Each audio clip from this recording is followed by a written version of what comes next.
Welcome.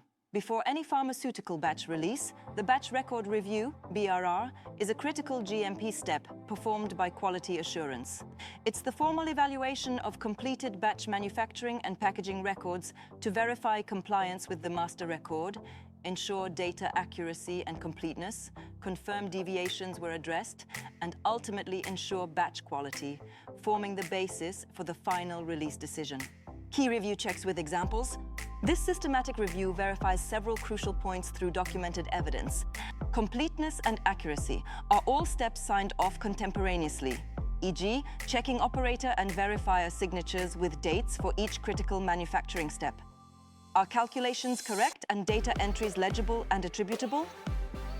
E.g., verifying manual yield calculations against source data, ensuring corrections are initialed dated. Compliance with instructions. Was the process executed precisely according to the master batch record, MBR, and relevant SOPs?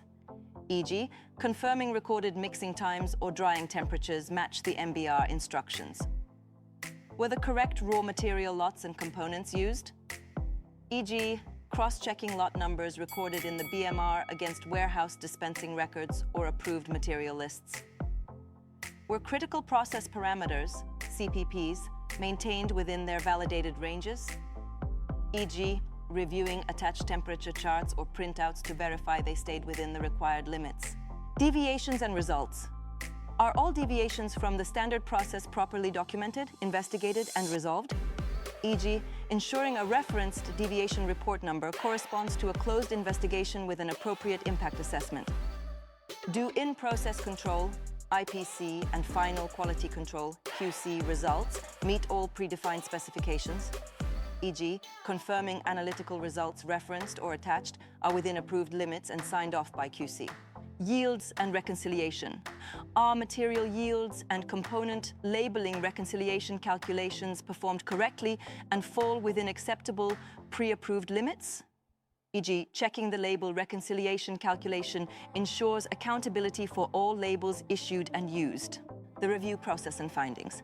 Reviewers typically use checklists to guide their systematic scrutiny of every detail. Any identified discrepancies, such as missing data or signatures, calculation errors, unexplained out-of-specification results, or unresolved deviations, must be thoroughly investigated and satisfactorily resolved, often requiring interaction with production or QC personnel before the record can be approved. Importance and outcome. Batch record review is a vital final quality checkpoint. It provides comprehensive, documented assurance that the batch was manufactured correctly, under control, and meets all necessary quality standards. This review is fundamental for fulfilling regulatory requirements and provides the primary objective evidence supporting the critical batch disposition decision, release or reject. Successful review results in an approved batch record, allowing the quality unit or qualified person to confidently release compliant, safe and effective product to patients.